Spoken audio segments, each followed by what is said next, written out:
Hello, how are you today? Good. Good evening, America. My name is Joel Podelsky. Some people in the competitive eating world know me as The Cannon. Other people know me as Joel. And other people, well, they might refer to me and use some foul language or some bad names, so we definitely don't want to go there.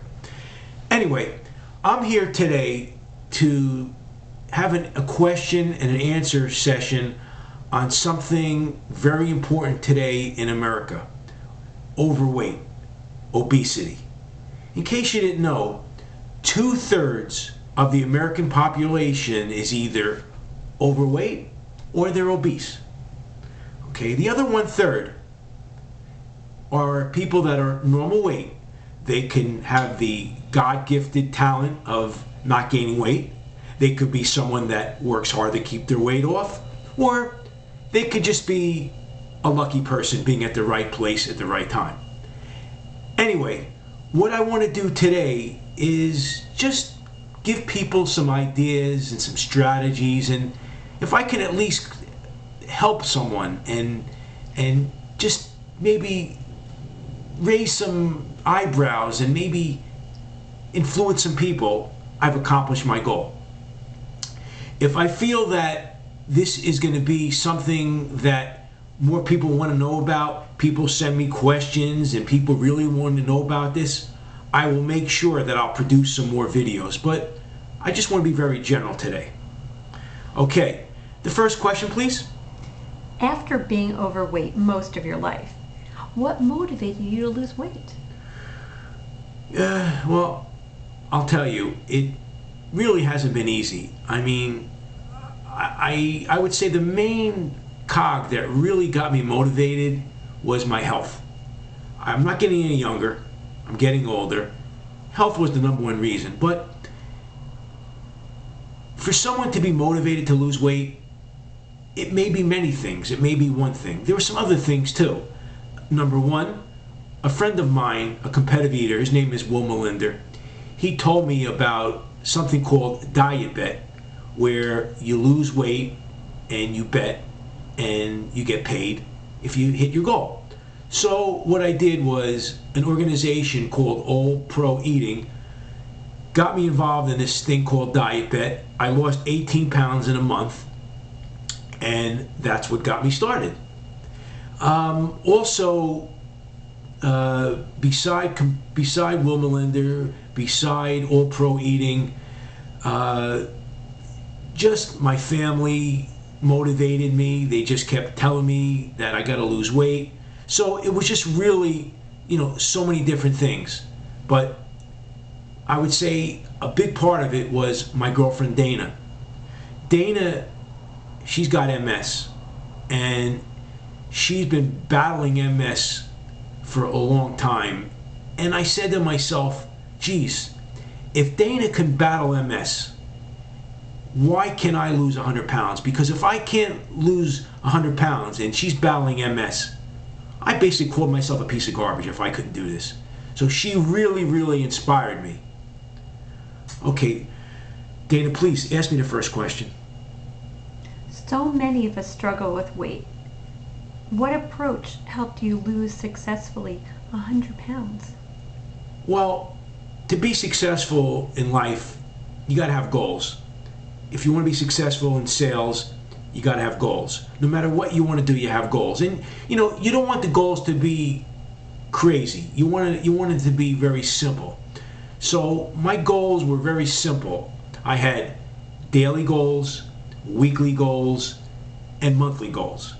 And what I did to be successful with this diet is I just counted my calories. And 3,500 calories is 1 pound. I joined a website called myfitnesspal.com. And from that website, it told me, based upon my weight, I eat X amount of calories and I should burn X amount of calories a week off. And I just followed the simple math, and I just want to lose 2 pounds a week, and then 2 pounds a week became 100 pounds in a year. And here I am today, 175 pounds, down from 275 to 280. So I dropped about 105 pounds or so, and I've kept off about 100. And keeping it off is actually harder than losing it, but I take it day by day and bite by bite, and I'm going to beat it. Next question, please. What was your approach to eating? What foods, portion management? My approach to eating was just basically going out, trying to lead a normal life, finding out how many calories are in the food, just keeping it just very basic, cutting down on my portions, just really simplifying things. I created this character in my mind called Diet Cop. And what Diet Cop would really do is he would be my best friend and he would be my worst enemy. And if I was tempted to slip, Diet Cop would really put me in my place. So really, it doesn't really matter what diet that you do. The main thing is follow it through, stick to it, and stay on the wagon. And if you have a bad day, you get back on the wagon the next day. Have a plan and stick to it. What was your approach to exercise? Well, that's a great question, Dana. And I'll tell you this. I used to love exercising a long time ago. And then when I became obese, I hated it. But when I started my dieting and my lifestyle change, someone told me, do something. He said, walk. So after about 3 or 4 weeks, I started walking. I wanted to have my body get used to the dramatic change in the calories. Then once my body was used to this change, I started walking. And I would just walk 20 minutes, okay? Just 20 minutes. And I would do it a couple days a week. And then I said, boy, let me increase another 15 minutes. And I just kept increasing it, little by little. And then I would start walking in parks. And in New Jersey and New York area, everybody's competitive. So I'd walk at these parks where it was like tracks. And all these people would be passing me. And I'm so damn competitive. I got mad when people were passing me. I didn't like that. That was unacceptable to me. So what I did was I just kept staying with it and I kept walking faster. And I got to a point where my goal was to not let anyone pass me if they're walking. I mean, they can run past me, they can jog past me, they can bicycle past me, they can skateboard past me, they can hopscotch past me, but I would not let them walk past me. And if anybody ran past me, in my mind, they're disqualified. And I got to a point where people actually tried to pass me, and I wouldn't let them pass me. The only way they can do it and pass me is running. So I remember these hot days where the sweat was coming down my face, but I would not let these people pass me. And I didn't sleep many hours some nights because I was just tired from just staying up late or whatever. But the main thing was I did not let people pass me, and that changed me. That changed me. Next question, please. During dieting, how did you change your competitive eating, if at all? Well, I got to say that there were some certain things that I did with competitive eating. Some people, they don't recommend it. They say don't use food as reward. But for me, it worked. So I used these simple contests to help me lose weight. I would say, okay, if I'm not at this weight by this time, I'm not going to compete in this contest.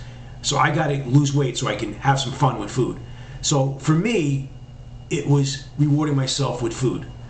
Some people, if they go out to a diner every day and they like to eat every day, like to have burgers every day, well, what they got to do is they got to do it in moderation and occasionally, reward themselves, maybe buying themselves a gift if they lose weight. But the main thing is just find something that you can reach for that's going to make you happy. But you got to cut down on your portions.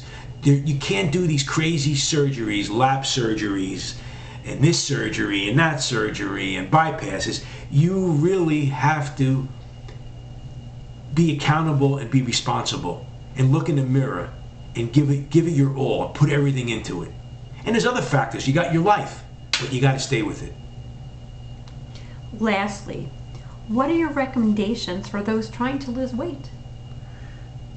That's the best question you've asked me, and I can really appreciate that. My recommendation for someone that really wants to do this is make a commitment. You know, I'm an old school guy. My father's an old school guy. And today, people just don't give commitments. It seems like marriages don't last long, relationships don't last long, friendships don't last long, things don't last long. So with dieting, you gotta make a commitment and you gotta stick to it. You gotta stick to it. And you can't blame other people. You have to blame yourself. And hey, it's great to have a support group. It's great to have people in your corner. These are all good things, but if you don't have them, okay, there's gonna be people out there that are not gonna want to be successful. So you have to really stay in your zone and be your own coach, okay? And for me, as I said earlier, Diet Cop helped me a lot. But find something that works for you and stick with it. Find people that you can trust and go to them. But you better make sure these people are people that you can trust. So that's what I recommend. Making a commitment and keeping it and staying focused. That's the hardest part of this, is keeping that commitment and sticking with it. If you can do that and break down your goals and don't let the overall picture intimidate you, you're going to be fine. You'll be successful. Okay? You got three types of people out there. You got people that want to do it. You got people that watch the people do it. And you got people that do it, that make it happen. Where are you? Do you want to make it happen? Do you want to watch what happens? Or do you want to wonder what happens? You pick it. Okay? But you be accountable. Anyway, today, I'm very happy to share with you this knowledge. But if you really want to keep this going, please send me an email, send me a Facebook message, put it on my Facebook wall, send me a private message. My email address is jpodelsky, jpodelsky@yahoo.com. Send me questions, and on future tapings, if the demand is there, I'll keep going, because my goal is to make people happy. Heck, I'm just a Jersey guy. I was 275 pounds, and 1 year later, I'm 175 pounds, and I am happier than a pig in mud. Anyway, enough talking, enough blabbing. Everyone, have a great day. God bless.